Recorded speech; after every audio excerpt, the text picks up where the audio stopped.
राजा और प्रजा, इनका संबंध अनादिकाल से चलता है। अनादिकाल से अवतारी महापुरुष हुए और उन्होंने हमारे देश के ऊपर राज्य किया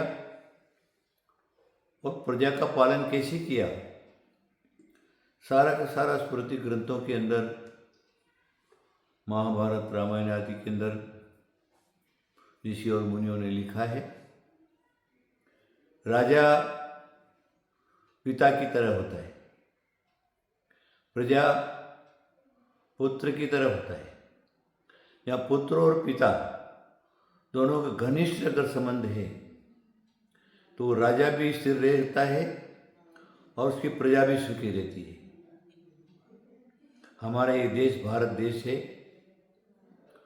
भारत देश भी अनादिकाल से है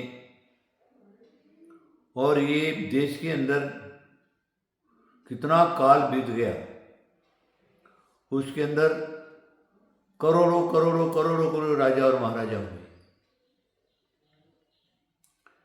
और उन्होंने हमारे देशवासियों के ऊपर, देश के ऊपर शासन किया। प्रजा भी सुखी रही और राजा भी सुखी रहे। राजा अगर प्रजा को पुत्रवत देखता है तो प्रजा अवश्य अपने राजा को पिता की तरह देखता है। दोनों के अंदर घनिष्ठता रहती है, जिससे एक पिता अपने पुत्र के प्रति प्यार, स्नेह, वात्सल्य आदि आदि रख करके उसका पालन करता है तो पुत्र का भी उसके प्रति प्रेम रहता है, मोह रहता है, सब कुछ उसको समझता है, अपना सब कुछ समर्पण करता है और उसको मान्यता देता है। वर्तमान की परिस्थिति, राजा महाराजाओं के राज्य चले गए, उसके बाद इस्लाम काल आया। उन्होंने भारत के ऊपर क्या किया वो सब आपको मालूम है। 250 वर्ष अंग्रेजों ने राज किया, उन्होंने कैसे राज किया वो सब आपको मालूम है। अभी वर्तमान में प्रजातंत्र, राष्ट्रपति, प्रधानमंत्री, मुख्यमंत्री आदि आदि, इनका कारण देश की प्रजा और देशवासियों के ऊपर अनुशासन चलता है।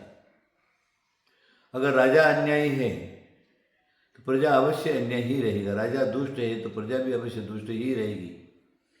अगर राजा अच्छा है तो प्रजा भी अच्छी रहेगी। हमारे ये वर्तमान काल के अंदर दिल्ली में आने वाली सीट पर राष्ट्रपति और प्रधानमंत्री 2 सीटें प्रमुख रहती है और हमारे भारत के अंदर कानून प्रणाली के हिसाब से राष्ट्रपति तो रहते, लेकिन देश के ऊपर अनुशासन करने का, राज्य करने का काम प्रधानमंत्री का रहता है। प्रधानमंत्री ही देश को चलाते हैं। अब कहने का काम ये है, अगर प्रधानमंत्री अच्छे हैं, स्वयं संयमी हैं, चारित्रवान हैं और प्रजा के प्रति स्नेह और प्रेम और प्यार रखने वाले हैं देशवासियों के ऊपर, तो फिर वो प्रधानमंत्री नाम भी कमाता है और परंपरा से सुखी होने की जो है वो रूढ़ी और उसको चला लेता है।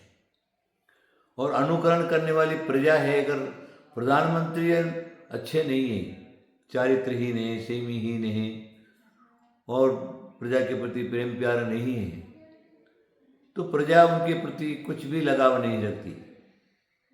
वो भी उसी प्रकार का जो क्या है उनके साथ व्यवहार करता है। इसीलिए सबसे पहले प्रधानमंत्री और राष्ट्रपति को अच्छे रहने चाहिए, उनका अनुकरण ही प्रजा पालन करेगी। प्रधानमंत्री, राष्ट्रपति, मुख्यमंत्री अगर अच्छे संयमी, चारित्रवान, गौर गरीबों की सेवा करने वाले और प्रजा के दुख को समझने वाले अगर हैं तो देश अच्छी तरह से चलता है देश सुखी रहता है। अगर वो ठीक नहीं है तो देश के अंदर कभी भी शांति नहीं होती, दुष्ट लोग रहते हैं, गुंडागर्दी रहती है और नाना प्रकार का आतताई लोग, आतंकवादी लोग तैयार हो जाते हैं। इसीलिए राजा को अच्छा रहना। दूसरा नंबर प्रजा का है।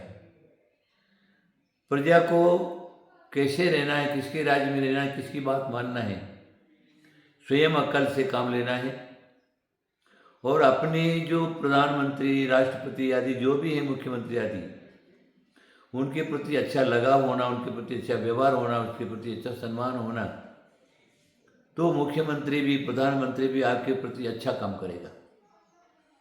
इसलिए हम अच्छे हैं, आप भला तो जग भला। अगर हम जग को ठीक करना चाहें और अच्छा हम अच्छे नहीं हैं तो जग को कभी भी आप ठीक नहीं कर सकते। इसलिए पहले कानून, कायदे, न्याय, नीति जो कुछ है वो अपने अंदर उतारना है। उसके बाद हमारी बात हम प्रजा तक पहुंचाएंगे तो प्रजा हमारी बात मानेगी।